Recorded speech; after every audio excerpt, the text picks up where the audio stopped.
Here is your ops lens, PSA. Disgruntled is coming. The question is, are you going to join in on all the fun? Disgruntled is going to be a hell of a ride. So if you're going to jump in, you better buckle up. We are going to talk to you about all kinds of situations that are going on in our communities and around this country that affect the veteran population. But not only the veteran population, but the civilian population.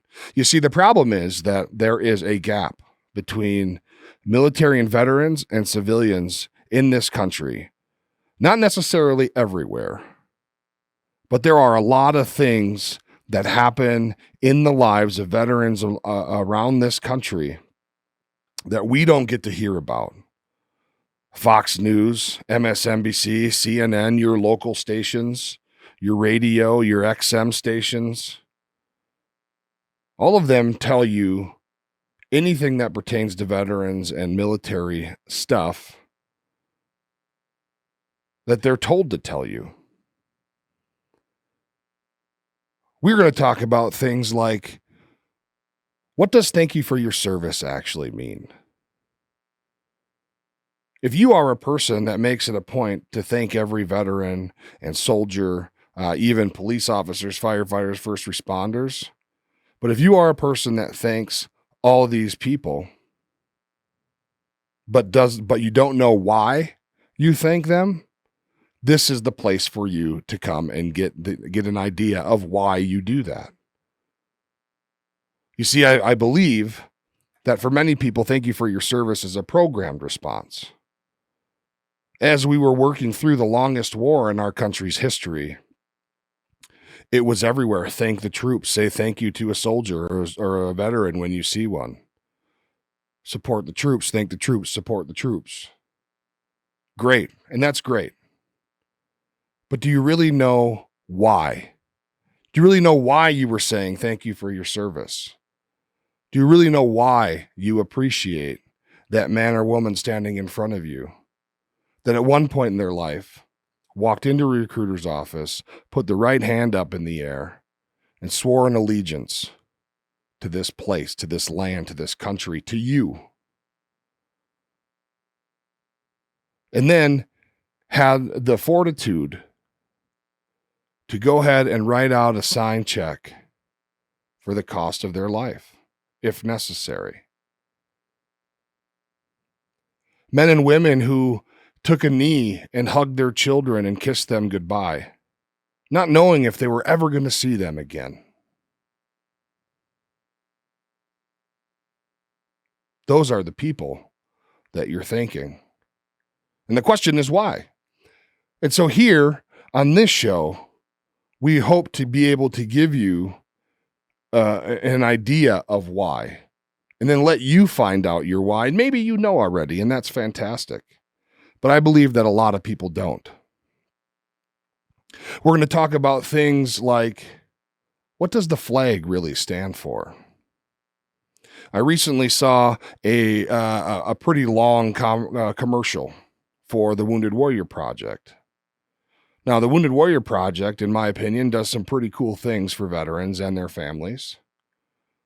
Some people in their higher echelons of leadership are a little less than desirable, but you kind of get that. Kind of get those folks in these kind of organizations. But in this commercial, every veteran that they interviewed who takes part in their programming, and of course, they're the most severely wounded ones. You see images of burned soldiers, amputees, disfigurements, all kinds of issues from their service. But in all of these little short interview clips that they show in the commercial, you see an American flag in the background. And rightfully so.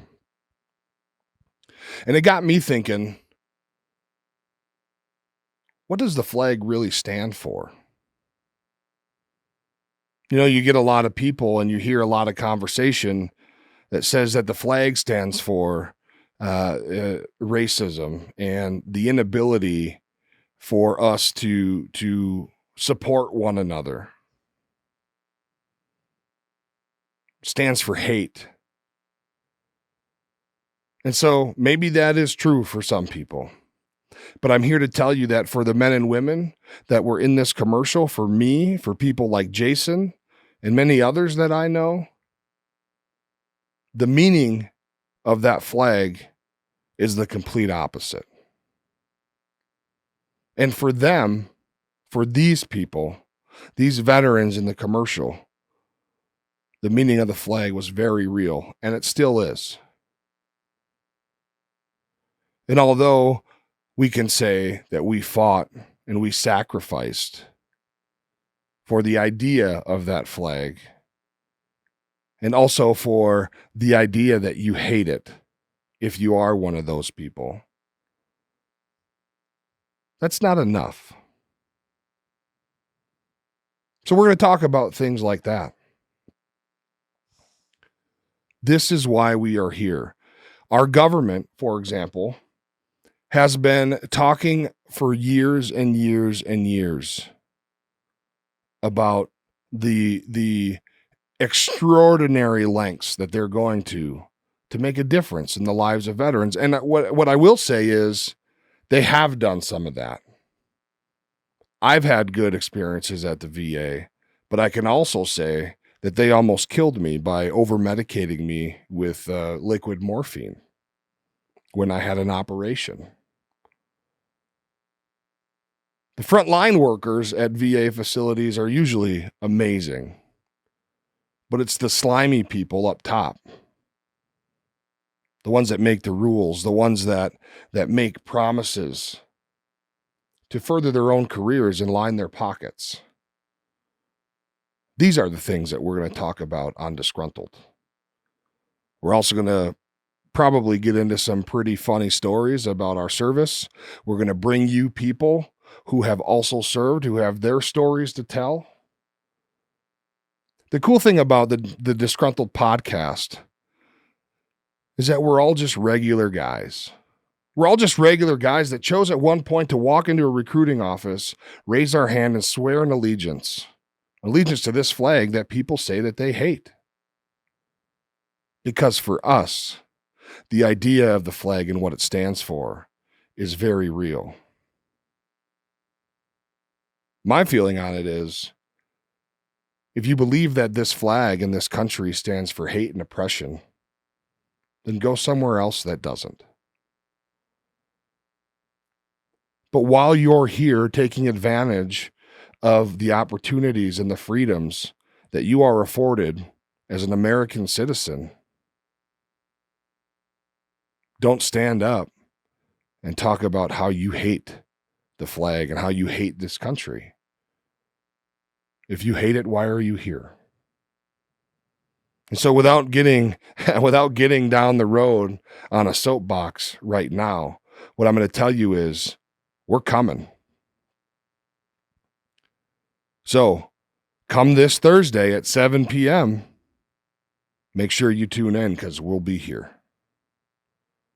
The journey starts this week. We can't wait to see y'all here.